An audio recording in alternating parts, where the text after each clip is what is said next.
Alrighty, I am on my way again here today. Let's see what we're going to talk about today. I guess I will highlight the F250 in this video a little bit. I had someone ask how the F250 did. If you watch the update video, obviously you should know I don't have it anymore, but I'll sum it up here in another video. Anyway, so had the F250 right at 3 years. Put a little over 50,000 miles on it. It was right at 50,000 miles. Never had any trouble out of it.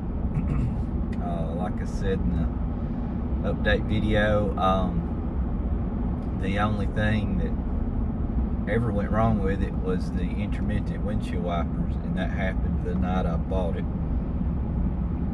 And they fixed that. Of course, I've discussed that before. And the only other thing outside of that was the windshield got cracked, and I had to take,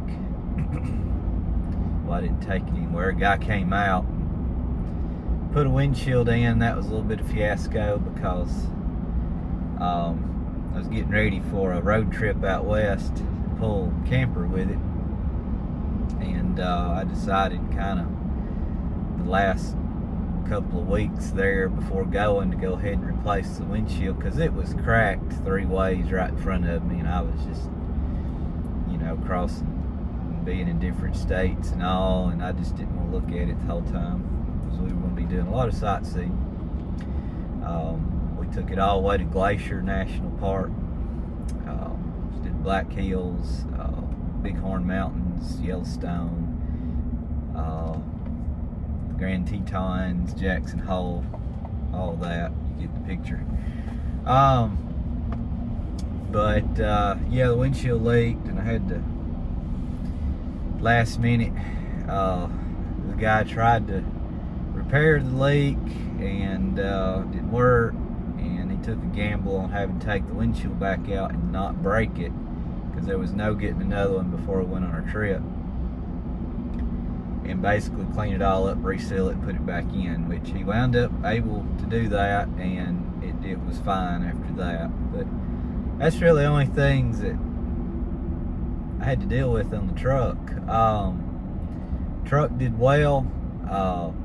I liked pulling with it better than the Ram 2500, with one exception. Obviously the F250 was a 6.2 liter gas. The Ram was the Cummins diesel, so obviously the Ram had, you know, more torque and stuff there for pulling.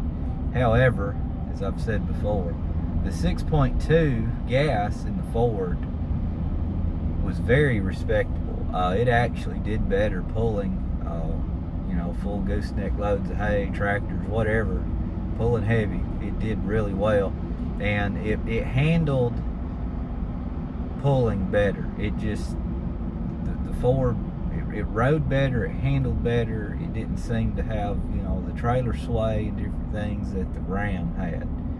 The Ram had just a little bit more of a harsher ride, and not as good of a drive when pulling. So I have to give it to the Ford on that. Like I said, the only big thing was the difference between the gas and the diesel. Now, the F250, just driving it back and forth to work, you know, not pulling anything, highway driving, it was 16 and a half, very rarely, maybe up to 17, so it's 16 and a half miles to the gallon.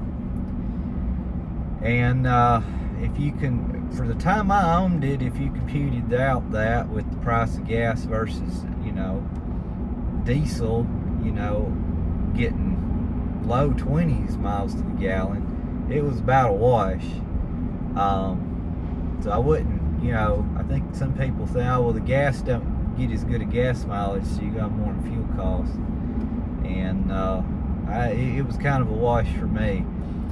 Pulling the camper out west, we were probably running right around 10 miles a gallon. That was a 21-foot Winnebago.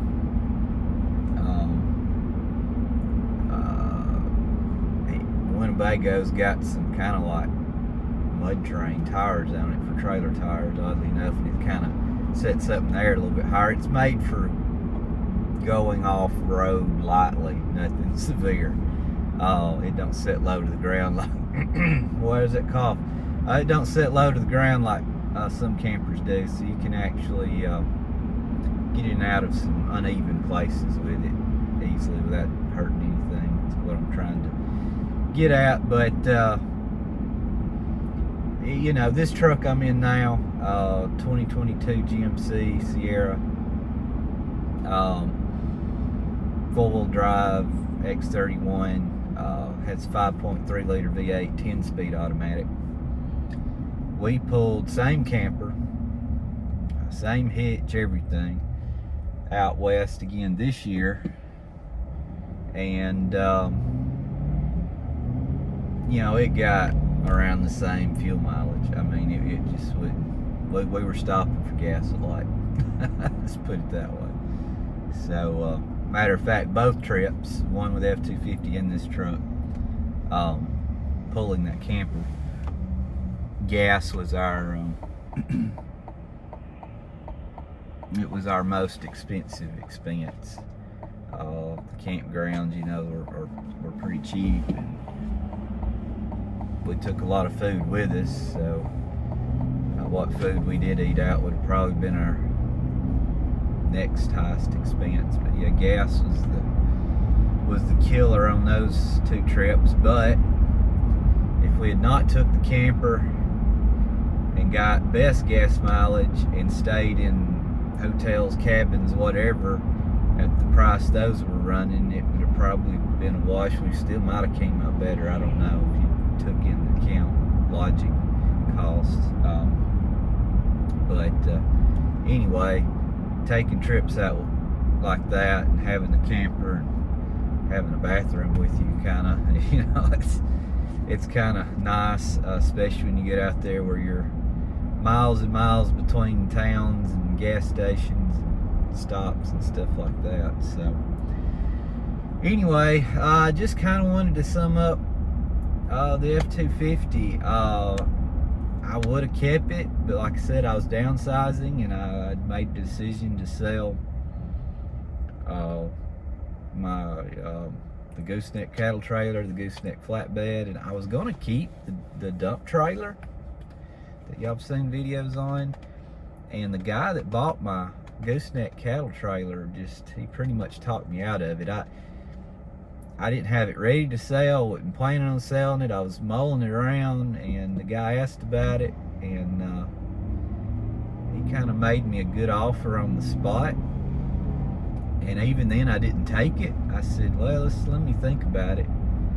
And he called me back the next day and wanted to know, and I was like, yeah, come get it. So I let it go. I mean, it would have been a little bit much for even this truck loaded.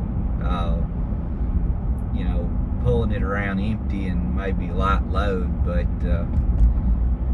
it really, you know, if you were going to pull a load of gravel or something like that, kind of max it out, it really needed to be behind a 3/4 ton or ton truck. So, excuse me. Anyway.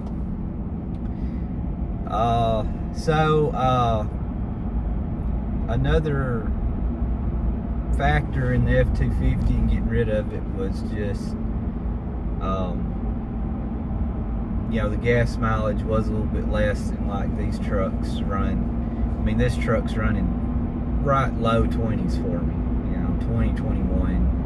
I mean, my best over a 50-mile average that's been sitting here for a long time was 23.8. But that's probably a little bit high of what's reality.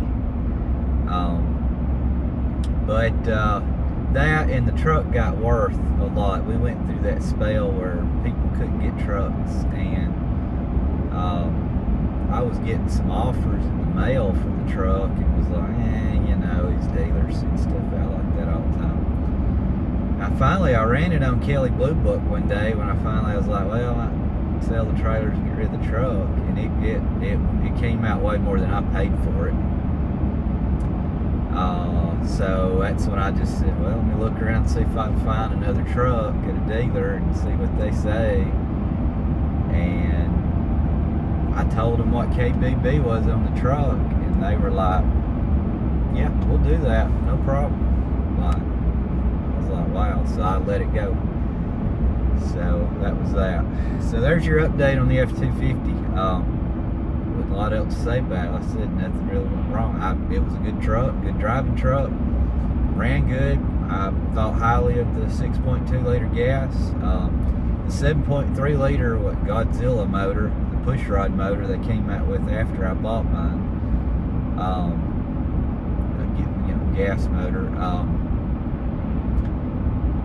I haven't really researched those and how well they've done.